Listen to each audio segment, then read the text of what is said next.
Yo, so this is an account update. As y'all can see,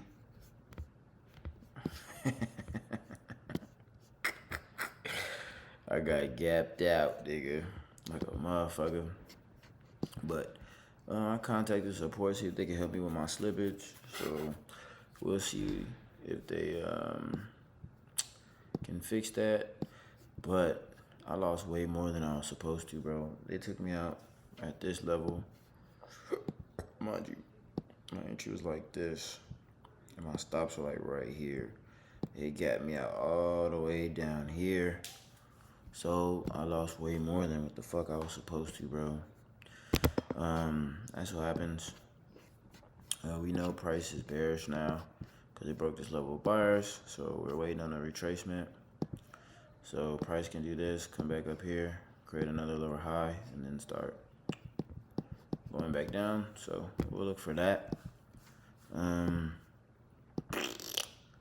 had no business trading in the no trade zone because it was bouncing off this zone and this zone, but the market was closed. So, seen it doing this, flipping and flopping.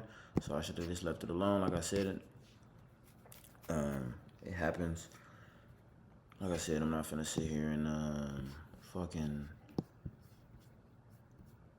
not finna sit here and cry about the shit and be like, oh no, I didn't know. I did lose more than what I was risking. I was only supposed to lose like 30, 40 bucks.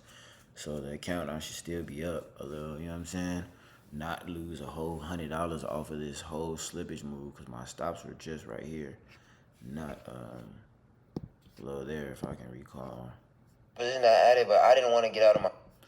Let me show you. What was I at? What was my stops?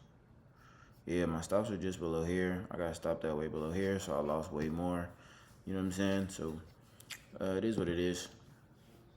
So we'll see what the customer service says, if they want fucking put my shit back in, or if I just have to go back with 73. I'm cool with that. It ain't nothing. Anytime price is bouncing off of two zones like this and creating higher lows and lower highs, that is a no trade zone.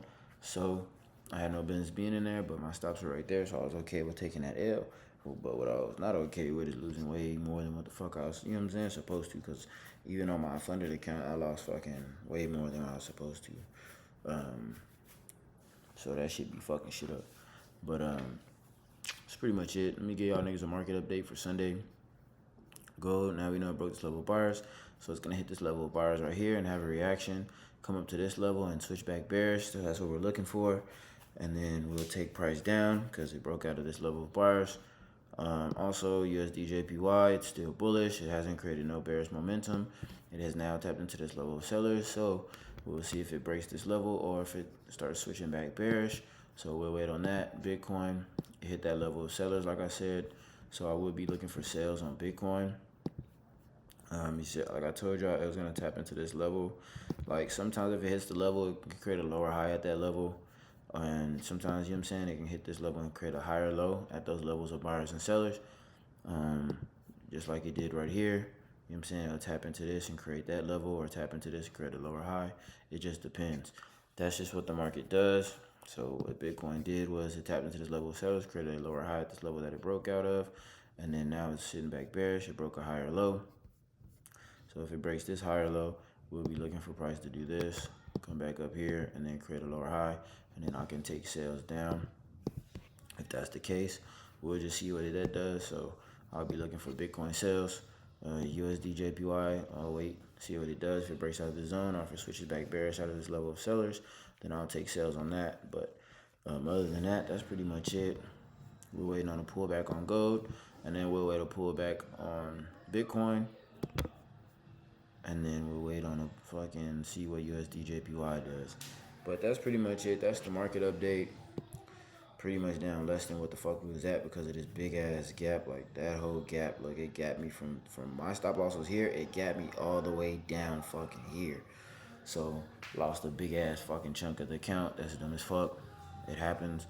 But we'll see if the customer service will fucking do some shit or if they'll just be like, no, it's slippage and it's gonna fucking, that's what the market does. We'll see what these bitch ass niggas on. But other than that, I just want to get our market update for Sunday. We'll just update the shit as the week and then see if the niggas fix my slippage.